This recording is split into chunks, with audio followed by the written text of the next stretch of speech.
আজকের রেসিপিতে থাকছে একদম ক্রিস্পি ফ্রায়ার চিকেন রেসিপি, আর এটা থাকছে একদম রেস্টুরেন্ট স্টাইল, ভেতরে একদম সফট। চলুন শুরু করি। আমি এখানে নিয়েছিলাম 500 গ্রাম চিকেন ব্রেস্ট। আমি নিজেই কাটিং করেছিলাম। প্রথমে আমি চিকেন ব্রেস্ট থেকে সলিড চিকেনটা আলাদা করে নিয়েছিলাম। আমি এখানে নিজেই বাড়িতে করেছি, আপনারা চাইলে দোকান থেকে কেটে আনতে পারেন, আর বা নিজেও কেটে নিতে পারেন, তবে একদম সলিড পিসটা নেবেন, শুধু ব্রেস্টের পিসটা। দেখুন আমি একদম স্লাইস লম্বা লম্বা করে কেটেছি স্ট্রিপসের সাইজে। আমার সব চিকেন কাটা রেডি। চলুন এবার বাকি উপকরণগুলো রেডি করি। একটি পাত্রে তুলে রেখে দিয়েছিলাম ধুয়ে, তবে ভিনিগার দিয়ে ধুয়েছিলাম। আর এবার দিয়ে দেবো আমি হাফ চা চামচ আদা, হাফ চা চামচ রসুন পেস্ট। এটা দেওয়ার পরে এবার দিয়ে দেবো শুকনো মশলা। আর শুকনো মশলায় থাকছে পাতিলেবুর রস আমি 1 চামচ নিয়েছিলাম। এরপর নিয়েছিলাম এখানে 2 চা চামচ কর্নফ্লাওয়ার আর 2 চা চামচ ময়দা। এরপরে আমি দিয়ে দেবো রেড চিলি পাউডার। এর সাথে ছিল স্পাইসি চিলি, আর ছিল হলুদ গুঁড়ো হাফ চা চামচ, আর ছিল এখানে আমি 1/4 জিরা গুঁড়ো, আর 1/4 গোলমরিচের গুঁড়ো, আর ছিল 1/4 গরম মশলা, আর ছিল 1 চামচ লবণ। আপনারা লবণটা পরিমাণ মতো দেবেন। এবার সব উপকরণটা এর মধ্যে দিয়ে কিছুক্ষণের জন্য ম্যাগনেট করব। তবে ম্যাগনেটটা কিছুক্ষণ নয়, আপনারা চাইলে কয়েক ঘন্টা রাখতে পারেন। যদি ওভারনাইট রাখেন তাহলে আরও ভালো হয়। আমি এখানে সমস্ত গুঁড়ো মশলা দিয়ে দিয়েছিলাম, আর দিয়েছিলাম একটা গোটা ডিম। আমি এখানে ডিমটা ভিডিওতে দেখাইনি, অবশ্যই আপনারা কিন্তু ডিম দেবেন। ডিম ছাড়া ক্রিস্পি হবে না। একটা গোটা ডিম দেবেন। ডিম দেওয়ার পরে আমি এটা 3 থেকে 4 ঘন্টার জন্য ফ্রিজে ম্যাগনেট করতে দিয়েছিলাম।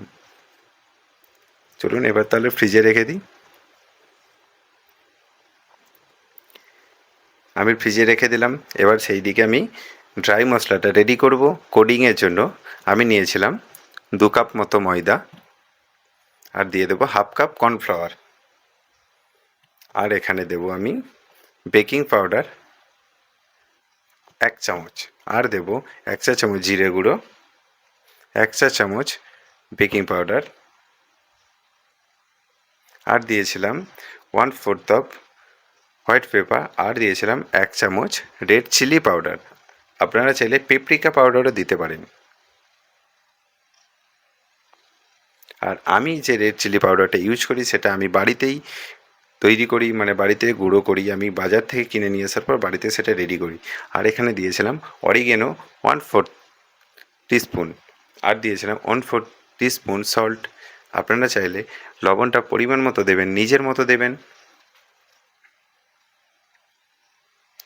এরপরে সব কিছু মিক্সড করে নিয়ে আমি একটা পাত্রে রেডি করে নেব কিছু বরফ, আর দিয়ে দেবো ওতে জল। জল ছাড়া তো এটা হবে না, বরফ জল অবশ্যই লাগবে।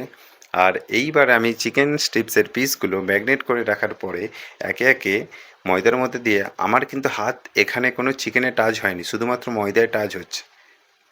ঠিক এইভাবে রেডি করে ঠান্ডা জলে ডুবিয়ে নেব।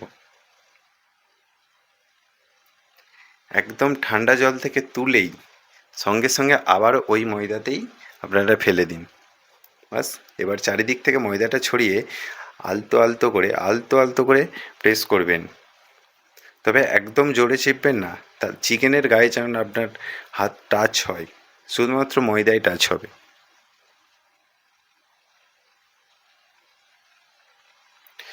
এরপরে আপনারা একটু ভালো করে ঝেড়ে নেবেন, একদম ভালো করে ঝেড়ে নেবেন, তাহলে বাইরে কোডিংটা এসে যাবে। আমি এখানে সব একে একে করে রেডি করে নিই। চলুন বাকি প্রসেসটা আপনাদের দেখিয়ে নেব। তবে রেডি করার পরে বেশিক্ষণ কিন্তু রাখবেন না।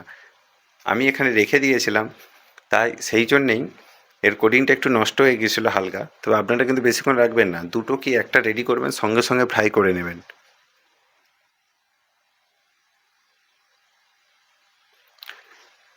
দেখুন আমি এখানে সব একে একে রেডি করে নিচ্ছি।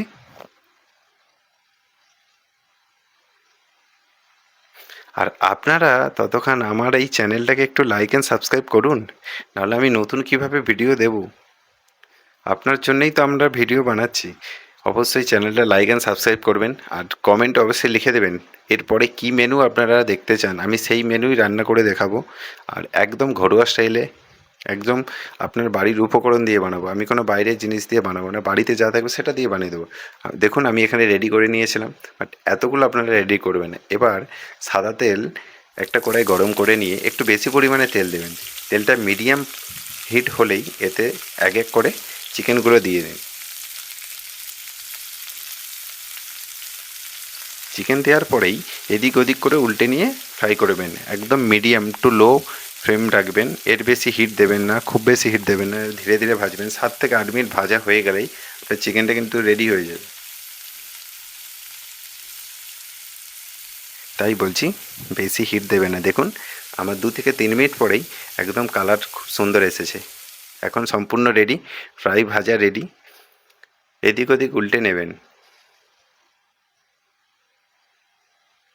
দেখুন খুব বেশিক্ষণ আমার কোডিংটা রেডি করার পর রাখা ছিল, তাই ময়দাটা একটু বেশি ঝরে গেছে, তাই তেলের কালারটা একটু ডিপ হয়েছে। আপনারা কিন্তু বেশিক্ষণ রাখবেন না, এটা কিন্তু মনে রাখবেন। এবার তুলে নিন। এরপরে এর মধ্যে কিছু ড্রাই মশলা আপনারা চাইলে মিক্সড করতে পারেন, যেমন পেরি পেরি মশলা আর চাট মশলা দিয়েই সন্ধ্যার স্ন্যাক্স দারুণ জমে যাবে। চলুন, আমার ভিডিওটা যদি ভালো লাগে তাহলে অবশ্যই লাইক অ্যান্ড সাবস্ক্রাইব করবেন। আর ধন্যবাদ সবাইকে আমার পুরো ভিডিওটা দেখার জন্য।